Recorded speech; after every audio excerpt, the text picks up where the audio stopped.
Welcome to Chicken Breeding and Management. Shout out sa iyo, Sir Anjo Paul Duhay Lungsod. Maraming salamat sa correction. Doon sa video reel natin may titulong Breed, Hatch, Butcher at Claret ang bumubuo sa lemon, hindi roundhead. Hindi ko alam kung bakit roundhead ang nasabi ko. Trio, hindi bago sa pandinig natin pero maraming tanong. Ilan sa mga tanong, magkakapatid ba ang trio? Pare-parehas ba ang bloodline nila? Kung kukuha tayo ng trio, tayo ang masusunod kung ano ang gusto natin basta't available ito sa kukunan natin.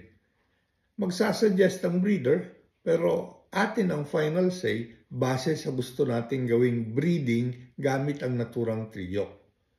Kailangan nating tanungin ang sarili natin, ano nga ba ang gagawin ko sa trio? Straight breeding ba ako o battle crossing? Karamihan, crossbreeding o battle crossing ang unang gustong gawin gamit ang trio.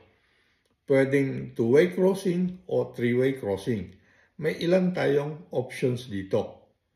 Pwedeng straight bred pare-pareho ang stud at pullets pero magkaibang bloodline ayon sa gusto nating combination. Dito, two-way crosses ang mapalalabas natin.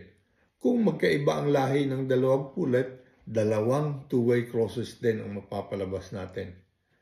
Pwede rin namang parehong two-way crosses ang mga pullet para three-way cross naman ang palahi natin. Dapat magkakaibang crosses din ang mga ito para dalawang klaseng three-way crosses ang mapalabas natin. Ang maganda, pag two-way crosses ang mga inahin o pullets, mas mura ang mga ito, kaya makakatipid tayo. Kung magmi-maintain naman tayo ng bloodline na kinuha natin, dito okay ang magkapatid o at least magkaparehas ang bloodline ng stud at pullet para outcrossing ang simula natin. Ang ganitong trio naman, ang mataas ang presyo. Maraming salamat sa panonood.